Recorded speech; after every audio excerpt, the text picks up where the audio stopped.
Welcome back. For those of you who are new, my name is James and I run the Al-Maida Initiative. I spend most of my time talking to Christians about Islam and to Muslims about Christianity.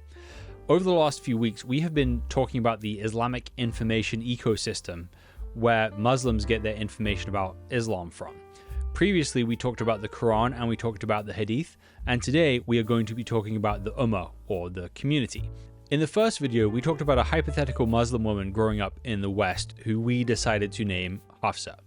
And if we want to understand how Islam has been formulated for her, we need to understand how much she has been told that she must trust and rely on the community, starting with hadith like this one.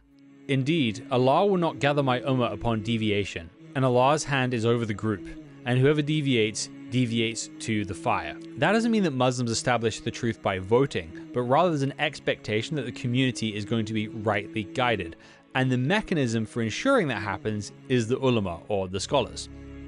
It's hard to overstate how much emphasis the Muslim world puts on its scholars. Note the following hadith. The virtue of the scholar over the worshipper is like the superiority of the moon over the stars. The scholars are the inheritors of the prophets. They do not leave behind gold or silver coins, but rather they leave behind knowledge. Whoever has taken hold of it has been given an abundant share. On the one hand, this emphasis on seeking knowledge is good. However, it conversely can create a condition where the average person feels cut off from directly understanding the sources themselves. Sheikh Yasakari, a well-respected American Islamic scholar, in reference to a question of which school of thought within Islam someone should follow, says this. In theory, one can say that the average Muslim is not qualified to go back to the Qur'an and Sunnah directly and needs a tutor or needs a mentor or needs a scholar or a guide. So let me give you an example. I am not a medical doctor. So when I am sick or when a loved one is sick, what do? I don't just open up the books of medicine and then I tell the person, take this medicine, or I tell myself to take this medicine. I go to somebody who has trained in the sciences, who has trained in medicine, and then I ask their advice. Similarly, the one who does not have an Islamic training, he or she must go to a scholar. And that scholar is therefore considered to be trustworthy in these issues. In essence, the unqualified Muslim must lean on the experience of Muslim scholars who have been properly trained. So if you have a combination of scholars of knowledge and integrity, as well as mosques full of diligent students, then you should have an Islam which is an authentic reflection of the religion Muhammad gave to Arabia. While there are some Muslims that do this, a great many Muslims don't have a consistent engagement from trained scholars. So how does Hafsa fit into this picture? How does she learn her Islam? Hafsa has been raised by her parents, who are nice people. They have always treated her with love and dignity and respect, and have always encouraged her to work hard and be educated and to model Islam by her actions. Her mother taught her how to pray, and her father regularly tells her stories about the life of the Prophet. Hafsa is also part of a big, vibrant family with both sets of grandparents in her life, many aunts, uncles, and cousins. Her aunt Farida is a very serious Muslim, who has memorized the Quran and prays 5 times a day, and is one of the major sources of Islamic formation for her. Farah, on the other hand, is her slightly more feminist aunt who strongly believes that Islam was the dominant force in Earth's history for women's empowerment and liberation. This happens to line up perfectly with modern left-wing American feminism. She believes that if she could understand the Quran in its proper context, she'd find exactly what she currently believes in. Hafsa also knows the imam of the local mosque, and although she will talk to him during Ramadan, there is very little Islam in their conversation. Hafsa, how are your grades? They are good, mashallah. An imam, by the way, isn't always a paid religious professional, but is often a knowledgeable volunteer with no formal qualifications. There is also a local sheikh. He is a religious professional who gained the title through an extensive Islamic education. Hafsa has seen her dad talking to the sheikh, but she hasn't talked to him herself. Last of all, Hafsa has a crazy uncle named Hafiz. Uncle Hafiz has some very controversial opinions. He doesn't believe women should be able to drive. He celebrated when the Taliban took over Kabul. But he makes really, really great kebabs, so everyone tolerates him for that reason, and family is family. We have already established that Hafsa does not study the Sunnah herself.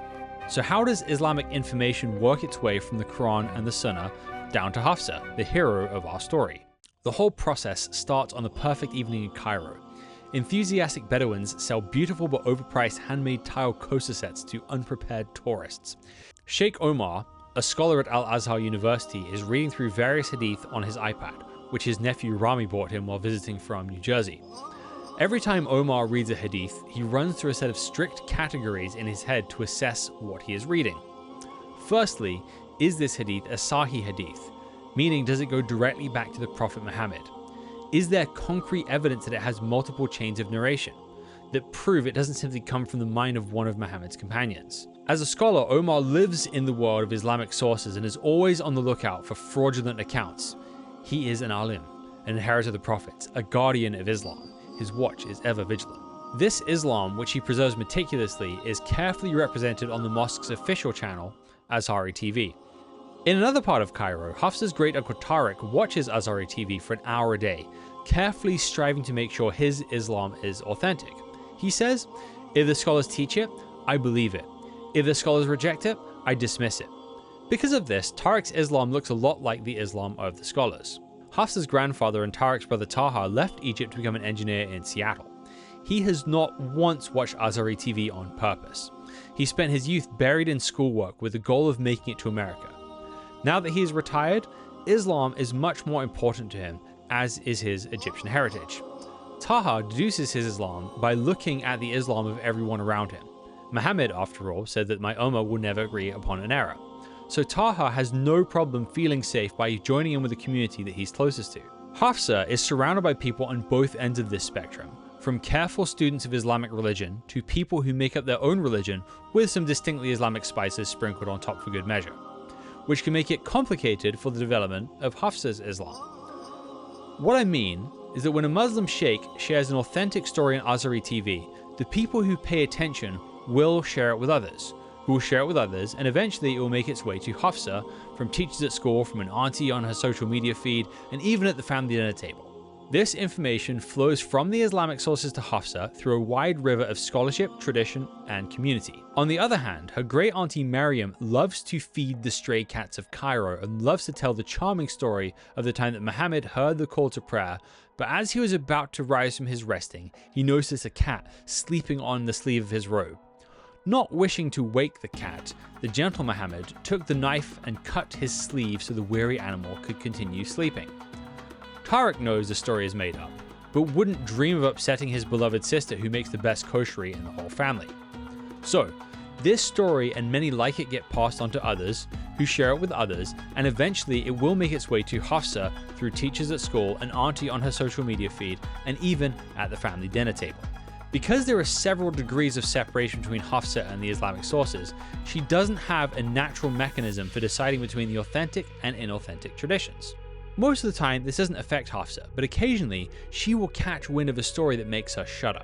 One night, Omar, the Al-Azhar scholar, was reading through the book of menstruation in Sahih al-Bukhari, and he reads the following hadith. Once Allah's messenger went out to the Masala to offer the prayer, on Eid al-Adha al-Fitr prayer, then he passed by the women and said, "O women, give alms, as I have seen that the majority of dwellers of hellfire were you women."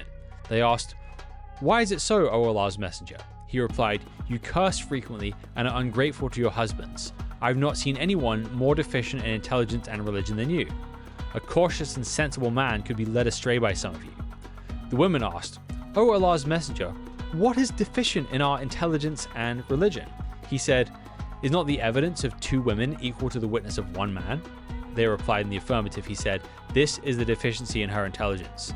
Isn't it true that a woman can neither pray nor fast during her menses?" The woman replied in the affirmative. He said, "This is the deficiency in her religion." Omar is a benevolent father and knows very well that while his daughters are almost automatically pious, making his sons men of integrity and piety takes a much heavier hand. This hadith doesn't feel true to him. As an image bearer of God, he simply ignores it. However, he doesn't deny this hadith because the entire system he believes in is predicated on the idea that Muhammad is the best man that ever lived and that the authentic sunnah is the standard that a true Muslim must live by. Omar simply focuses on other things more connected to people's personal piety, which do feel more relevant to the broken world that Omar is trying his best to bring order to. However, Abdul Razak, Omar's colleague, has no issue with this hadith. His sons never miss their 5 daily prayers. Meanwhile, his daughters never miss an episode of their Turkish soap operas. So, Abdul Razak does pass this hadith on, but it doesn't spread as widely. It just sits there like a dark secret in a basement in an abandoned house in a suburb that no one wants to visit. But whispers of its existence do get out. For example, Uncle Hafiz told this hadith to Hafsa once when he was in a particularly bad mood, but that's the only time she's ever heard it. But that's just crazy Uncle Hafiz, right? There's no way that the Prophet Muhammad, peace be upon him, could have ever spoken like that. And here is where the rubber meets the road. Hafsa has been told her entire life that Muhammad is the best man who ever lived. But Hafsa's definition of what it means to be the best man who ever lived is not one that is extracted directly from the Islamic source materials. Her view of what the best man who ever lived would look like certainly draws a great deal from the authentic stories of Muhammad, but it also draws from her father, her aunts, and all the kind people who she knows from her community, and even draws some of it from pop culture, which means that the Muhammad Hafsa believes in is a mix of Muhammad, her parents, her aunt, Malcolm X, Martin Luther King, and Professor Dumbledore. The bottom line is that the way of life Muhammad actually lived according to the earliest Islamic sources is squarely at odds with the sensibilities of most Muslims living today. So what they're left with are two options: bend their sense of morality until it's compatible with Muhammad in the sources, or bend their perception of Muhammad so that he fits in with their sense of morality. Most Muslims choose the latter option, but don't even realize that they're doing this because there is so much distance between them and a comprehensive understanding of their own source material. The Muhammad that a great many Muslims believe in is a symbol that sums up godly behavior and all the virtues that Muslim cultures aspire to. This unexamined Muhammad acts like a mirage, beckoning Muslims towards a better version of Islam that was never actually there in the first place. All the while, this allows them to blame everything wrong with the Muslim world on culture that has corrupted the true religion, which is out there somewhere, but no one is really doing it properly. But one day someone will, and that will solve all their problems. The issues that Christians run into here is that the Bible teaches that Scripture alone is the final authority for all faith and practice. So that means when we want to study Islam, we immediately want to go straight to the sources. And when we go to the sources, there are troubling things about Muhammad that often jump out at us, like his polygamy or his execution of Jewish prisoners. The deeper we dig into the life of Muhammad, the more we find things that disturb us. So we assume that our Muslim friends are reading these things and seriously thinking about them. But more often than not, they're not reading these accounts, which means the Muhammad we are criticizing isn't someone the average Muslim would even recognize. Furthermore, when we criticize the historical Muhammad, what they hear is an attack on their symbolic Muhammad, who is a combination of all the virtues and values of their family, culture, and history. Therefore, every criticism of Muhammad feels like an attack on their history, their culture, and their family, which should not be our goal. So the real issue preventing Christians from properly understanding Muslims isn't a book or a historical figure.